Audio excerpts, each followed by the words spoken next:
retrouve toujours au cœur du campus Pont-de-Bois pour ce dernier plateau, le plateau langue et humanité. Et on va tout d'abord commencer avec les langues, avec Monsieur Philippe Verbach. Vous êtes professeur des universités en civilisation britannique et doyen de la faculté des langues, culture et société, la faculté LCS à l'université. Et Gert Meesters, qui est maître de conférences en langue et culture néerlandaise et responsable de la licence langue étrangère appliquée. Alors, vous représentez tous les deux deux licences, la licence LEA et la licence LLCER. Et d'abord, une petite explication. Ça veut dire quoi, LEA? C'est langues étrangères appliquées. Et LLCER? Langue, littérature, civilisation étrangère et régionale. Eh bien, du coup, on va commencer par la LLCER avec vous, Philippe. À quoi faut-il s'intéresser aujourd'hui au lycée pour envisager une licence LLCER? Il faut déjà aimer les langues, aimer les pratiquer, aimer lire dans la langue qu'on veut apprendre, aimer regarder des films en version originale. Donc ça, c'est l'élément important. Il faut aimer lire, surtout. Je crois que c'est extrêmement important d'avoir cet appétit en fait, de découverte et de lecture et de découverte des cultures étrangères. Un lycéen qui va arriver peut-être demain en LCER, que va-t-il retrouver comme contenu dans les enseignements qui seront dispensés? Il retrouvera des éléments qui sont pratiqués au lycée, notamment si les futurs bacheliers prennent par exemple des modules type LLCER, donc il retrouvera des éléments de lecture, d'analyse de la littérature, de ce qu'on appelle la civilisation, à savoir l'histoire des pays anglophones ou des autres langues, puisque dans la mention LLCER, il y a 12 parcours, donc il y a un choix qui est quand même assez vaste. 12 parcours, ça débouche sur quoi généralement après ces parcours? Alors, on a beaucoup de poursuites d'études en master, bien évidemment, vers les masters métiers de l'enseignement, les masters traduction, il y a un master recherche aussi. Il y a beaucoup d'étudiants de LLCER, et je crois qu'il faut insister là-dessus, qui partent après vers des masters en langues étrangères appliquées. Donc il y a des passerelles en fait entre les deux mentions et toutes sortes en fait de filières d'insertion en master vers le journalisme. Enfin c'est très varié puisque c'est une licence générale, ça permet d'avoir une poursuite qui est quand même assez diverse.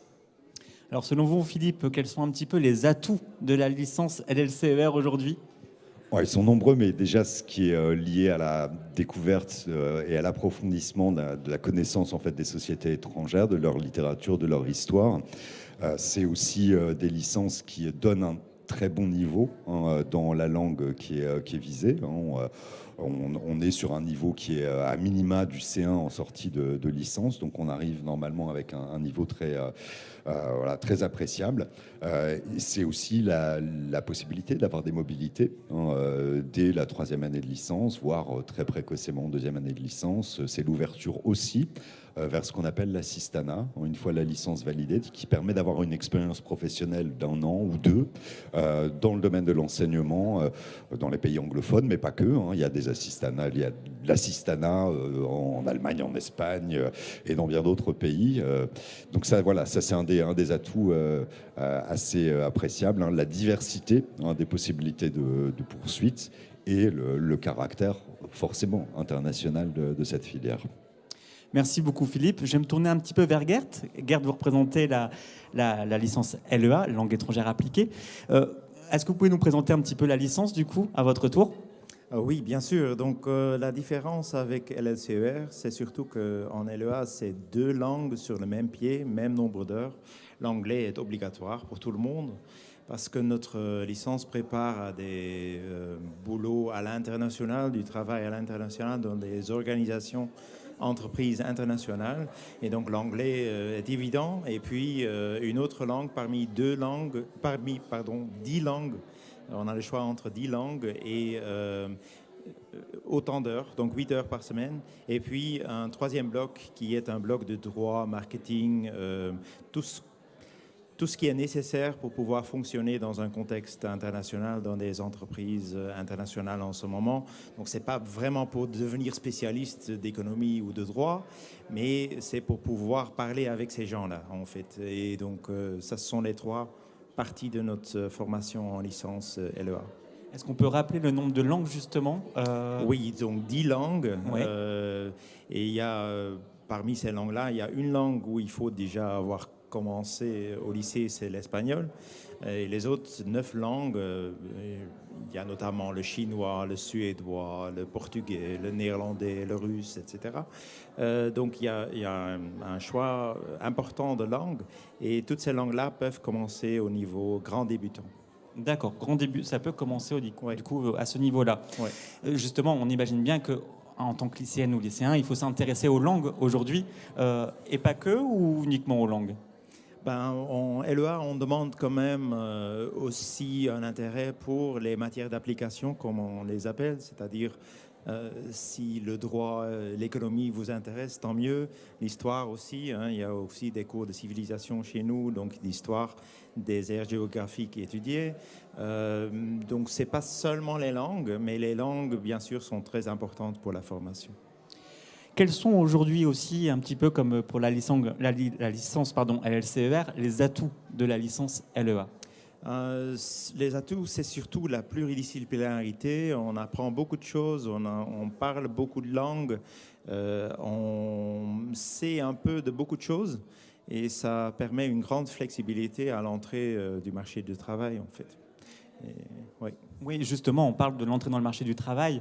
Est-ce que vous pouvez nous citer quelques débouchés, quelques métiers de vos Oui, étudiants? bien sûr. Donc, il y a par exemple l'import-export, il y a des entreprises internationales, il y a des traducteurs spécialisés, il y a des managers en hôtellerie, des directeurs d'office du tourisme, des gens qui travaillent à l'Institut français dans un autre pays. Donc, il y a énormément de possibilités. En fait, tout ce qui est lié à l'international et les langues peut convenir avec une formation en langues étrangères appliquées. Bien sûr, c'est surtout après un master, donc c'est après une formation supplémentaire de 2 ans que la plupart de ces possibilités, de ces métiers s'ouvrent à l'étudiant. Merci beaucoup. Alors, je sais que vous êtes nombreuses et nombreux à vous intéresser aujourd'hui aux études en langue. J'aimerais bien qu'on reprécise vraiment les différences entre les orientations et les débouchés entre LLCER et LEA pour bien que ce soit clair pour tous les internautes qui nous suivent. Peut-être qui veut répondre? Alors, les débouchés ne sont pas forcément complètement distincts, hein, mais ce qui singularise la licence LLCER, c'est qu'on va avoir beaucoup d'étudiants qui vont partir vers les métiers de l'enseignement, que ce soit d'ailleurs enseignants du premier ou second degré, ou enseignants d'ailleurs du français langue étrangère à l'étranger. On a beaucoup d'étudiants qui vont dans cette direction-là, mais on a aussi des étudiants qui partent vers le travail en fait en entreprise, vers des métiers comme agent d'escale. Il y a aussi la traduction, comme en LEA, en fait, hein, c'est un élément qui est commun entre les deux filières. Donc voilà, c'est là aussi, j'insiste beaucoup sur la diversité. Hein. C'est pas du tout une filière qui ne mène qu'à l'enseignement, bien au contraire. Je pense que c'est la même chose en LEA. Donc là, l'objectif est surtout les entreprises internationales, les organisations internationales, mais il y a des étudiants en LEA aussi qui après vont enseigner. Rien ne les interdit de choisir cette carrière-là. Donc en fait, tout est possible. Je dirais une formation en langue est toujours intéressante pour commencer sa carrière professionnelle et il y a beaucoup de possibilités. Alors, vous le savez, il nous reste un tout petit peu de temps, 1 minute. Donc, on va donner le conseil à nos lycéennes et lycéens qui remplissent actuellement leur dossier Parcoursup. Quel conseil on peut leur donner pour bien remplir leur dossier?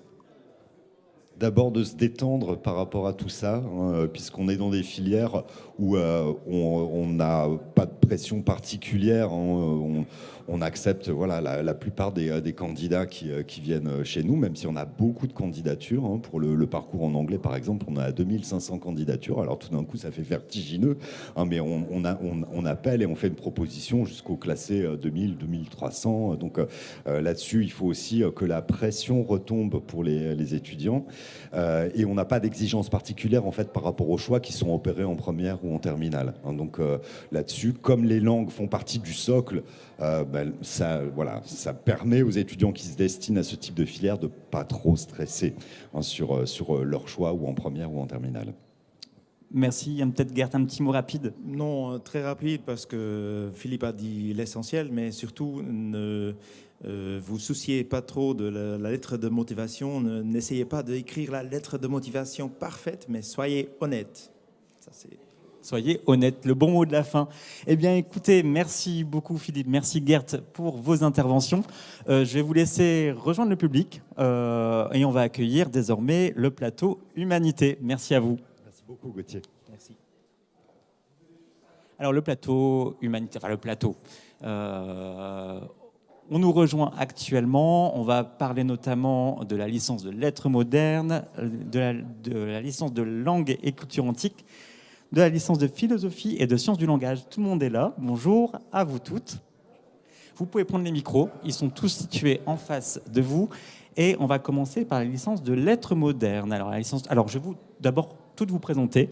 Autour de la table, il y a Émilie Pichereau. Vous êtes professeure des universités en littérature comparée. C'est ça. Sophie Aubert-Bayot, vous êtes professeure des universités en langue et littérature latine et directrice du département de langue et de culture antique.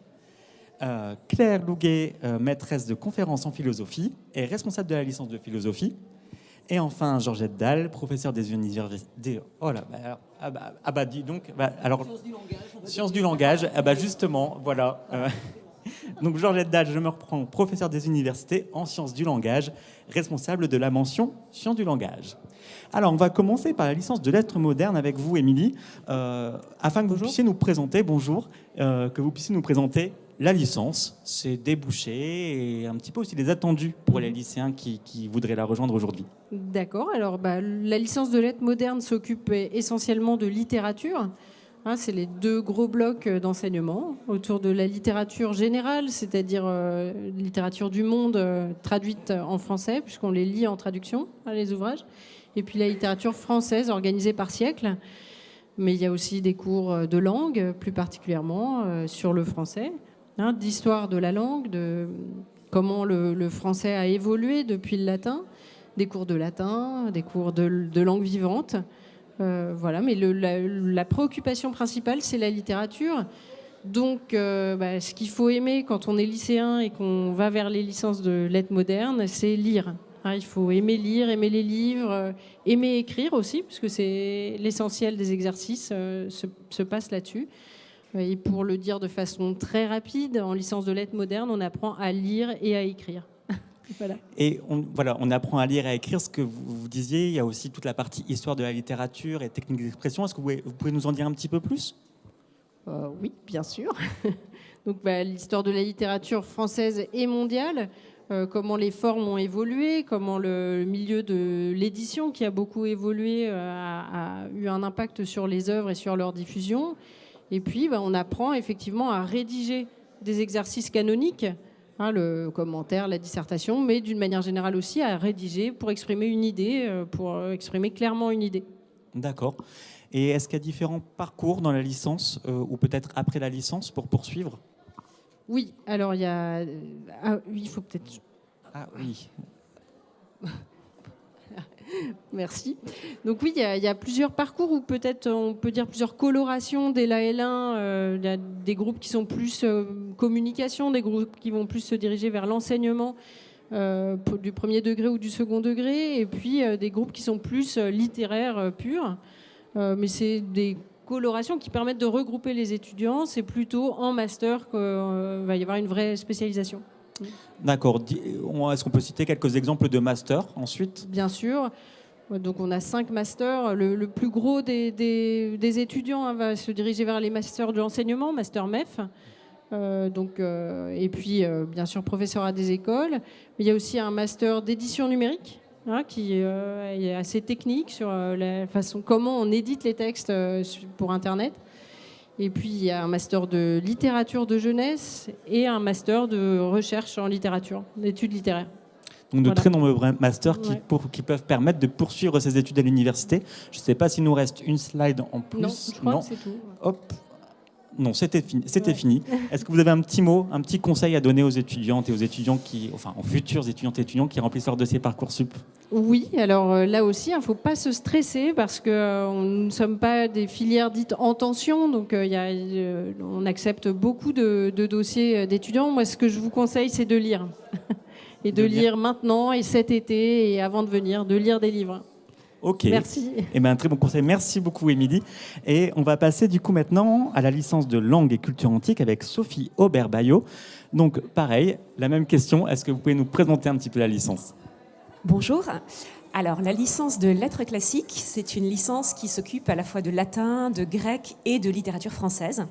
C'est une licence trivalente en quelque sorte, qui permet à des étudiants qui peuvent être grands débutants, donc commencer complètement chacune de ces deux langues, de se plonger dans le bain de l'Antiquité à travers la littérature, la langue, la civilisation, la linguistique antique.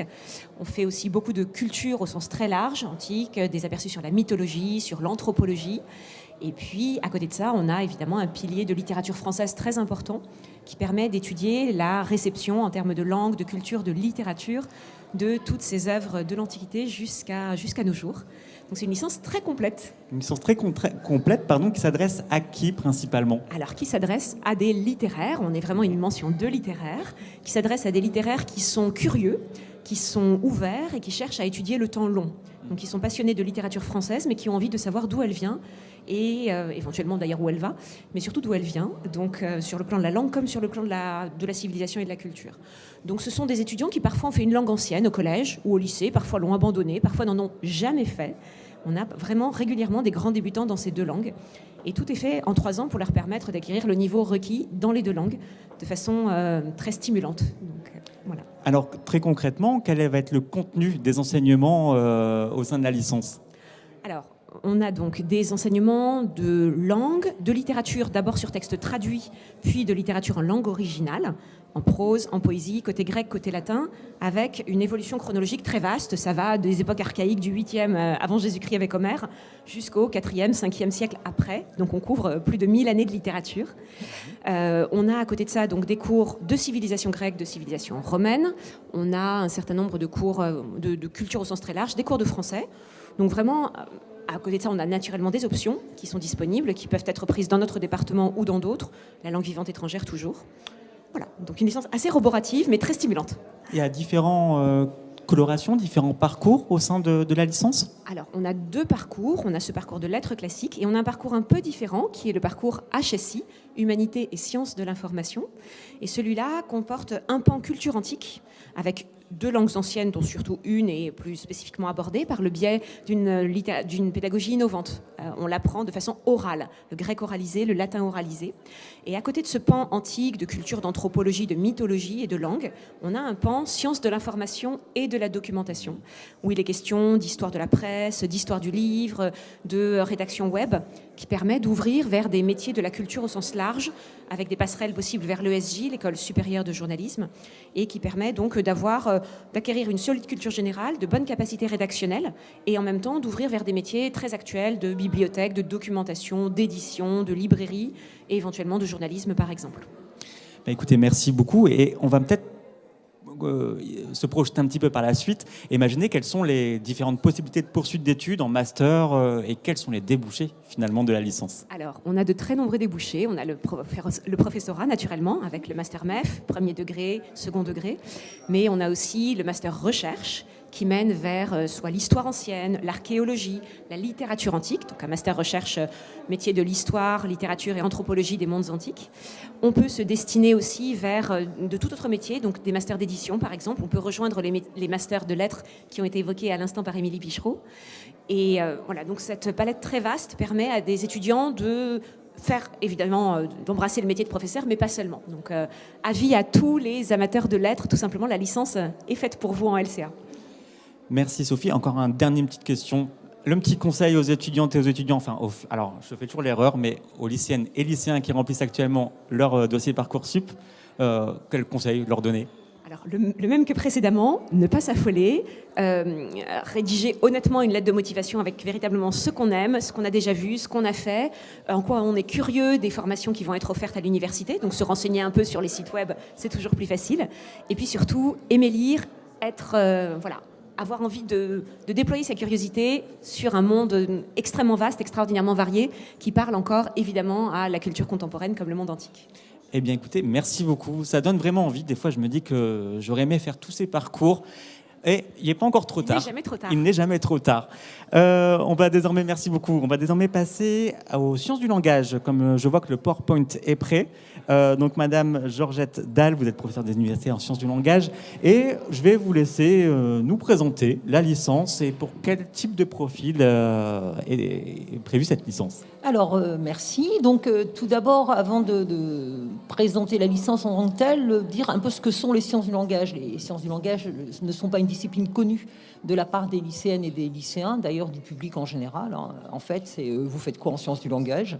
On fait quoi en sciences du langage? On est un petit peu les botanistes de la langue, c'est-à-dire qu'on décortique.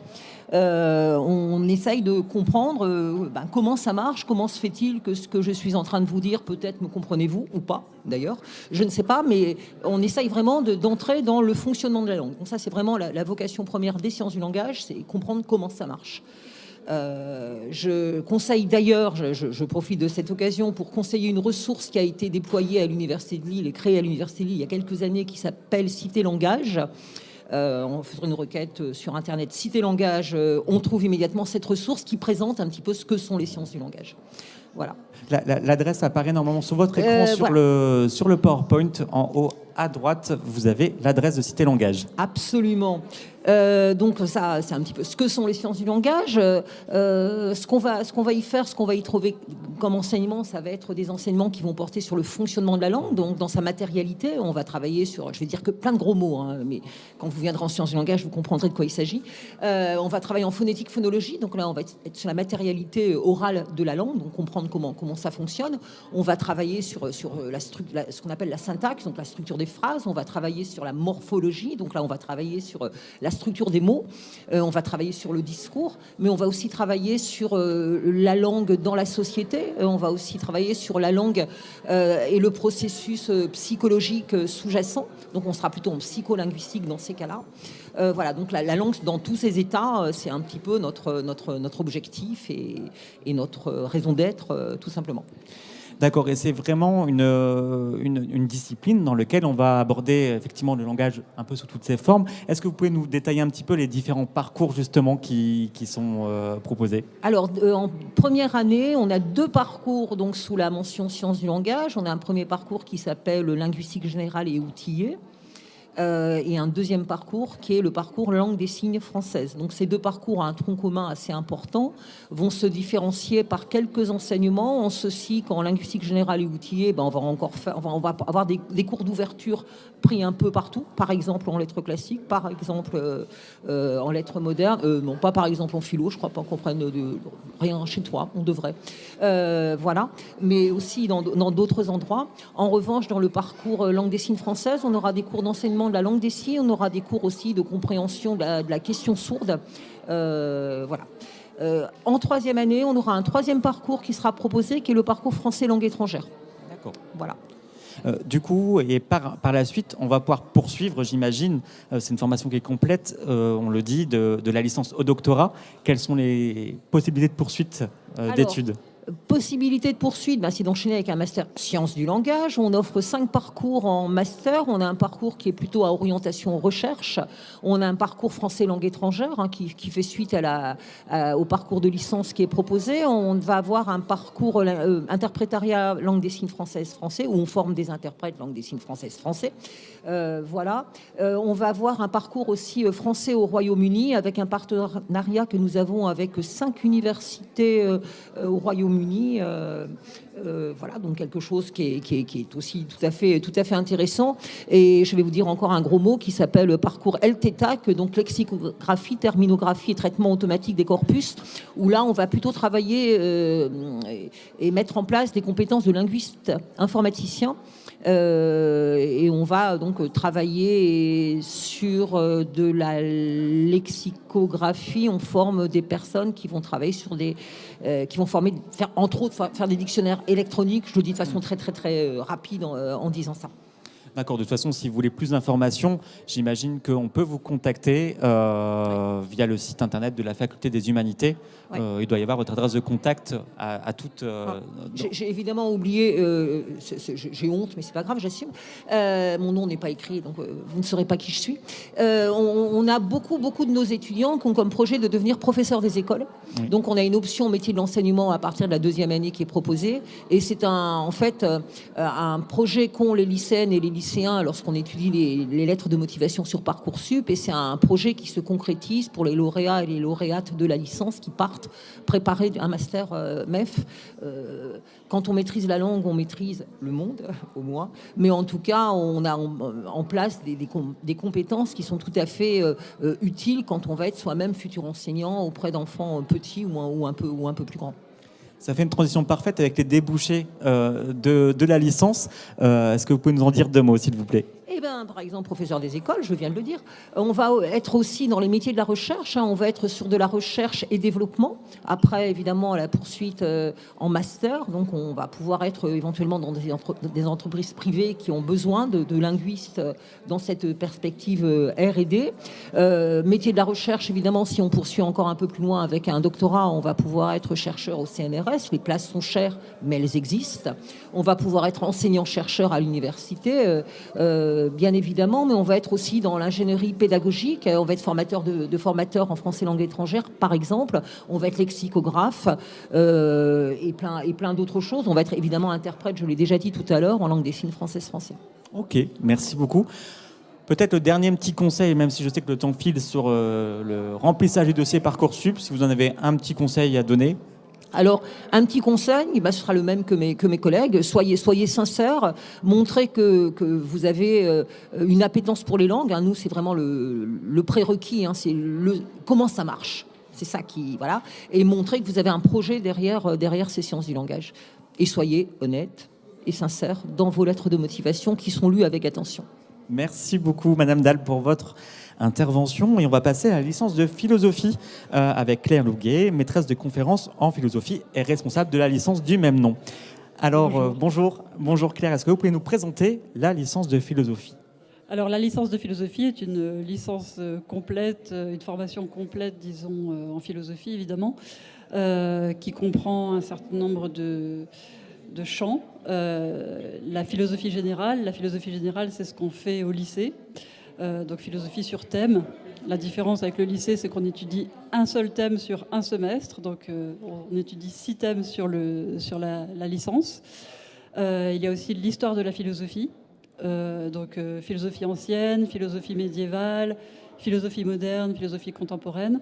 Chaque semestre est consacré à une période de la philosophie. Et donc dans ce cours, on étudie une œuvre sur tout le semestre. Il y a aussi des textes philosophiques en langue étrangère, en anglais, en allemand ou en grec, où on lit les textes dans leur langue originale.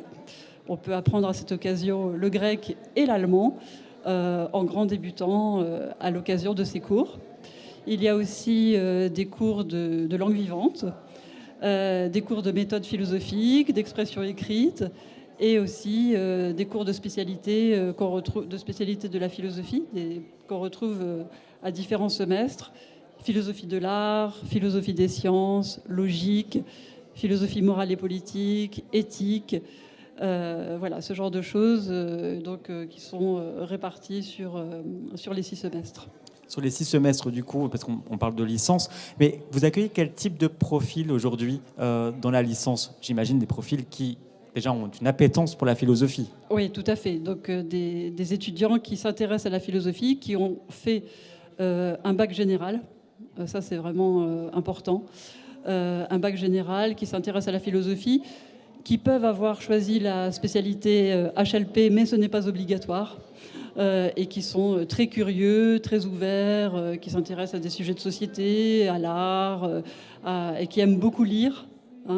Parce que la licence de philosophie demande une grande capacité de lecture, et donc voilà, et qui sont prêts à appliquer les méthodes qu'on leur enseigne en licence. La curiosité, du coup, elle est très importante. Oui. Mais après, si on veut continuer, il y a des masters qui sont possibles après la licence ? Oui, tout à fait. On a 2 parcours francophones. Donc le parcours art politique, éthique, société, et le master art politique, éthique, société, et le master philosophie, savoir, rationalité, qui sont deux spécialités différentes et dont les cours sont dispensés en français. Et nous avons aussi un parcours anglophone, le master contemporary philosophy, qui porte sur la philosophie contemporaine, dans lequel les cours sont dispensés en anglais. Et du coup, après la licence, voire même le doctorat, quels débouchés peut-on imaginer aussi pour un étudiant ou une étudiante? Alors les débouchés sont divers. Bien sûr, il y a l'enseignement, donc on peut passer les concours d'enseignement CAPES et agrégation, mais ce ne sont pas les seuls débouchés. Nous avons de nombreux anciens étudiants qui travaillent en médiation culturelle, en journalisme, en bibliothèque, en métier du livre d'une façon générale, qui sont devenus libraires par exemple, ou bien attachés culturels ou attachés territoriales, responsables des ressources humaines. Enfin, c'est très varié parce que c'est une licence qui donne des capacités d'analyse et de synthèse et qui aussi amène les personnes à être force de proposition dans les lieux où elles peuvent se trouver. Et donc, le retour que nous avons de nos anciens étudiants est que, à l'endroit où ils se trouvaient, ils ont réussi à être reconnus très rapidement et à grimper les échelons, pour ainsi dire, grâce à cette capacité d'adaptation et de proposition. C'est super, merci beaucoup. J'ai une dernière question, vous vous en doutez. Alors, c'est un petit peu un défi parce que vous passez en dernier. Le petit conseil pour les étudiantes et les étudiants qui remplissent leur dossier Parcoursup? Alors, ce sera le même, à savoir aucune pression, pour la philosophie, aucune pression, hein, ne pas se mettre la pression, pour la bonne raison que nous ne sommes pas une discipline en tension. Et donc, il ne faut pas du tout se mettre la pression. Et pour ce qui est de la lettre de motivation, être honnête, sincère, voilà, il faut que ce soit le cœur qui parle, ça ira très bien. Eh bien, merci beaucoup. Merci à toutes pour vos interventions. Ces interventions qui clôturent notre journée sur YouTube. Bientôt la fin des JPO, mais là, on va bientôt s'arrêter sur YouTube. C'est l'occasion pour moi de remercier toutes les équipes qui nous ont accompagnés pour la préparation de ce live. Donc le SUIO, Avulsup, la communication et également toutes les équipes des services et des composantes qui se sont mobilisées pour que ce plateau soit une réussite. Et sans oublier, derrière le rideau, il y a nos techniciens, Damien, Patrice, mais aussi toutes les équipes, tous leurs collègues qui ont monté ce plateau. Merci à vous pour cette journée. Oui, on me rappelle qu'il reste un reportage. Mais ça, c'est la petite surprise de la fin. Il reste un reportage parce que pour bien conclure, pour bien clôturer cette journée, on va vous emmener dans un endroit magique. C'est la bibliothèque de l'ESJ, l'École supérieure de journalisme. On va vous la faire visiter via le dernier reportage. Donc, restez en ligne pour cette petite visite privée guidée qui va clôturer cette journée. Merci à toutes, merci à tous et je vous souhaite une très bonne fin de week-end.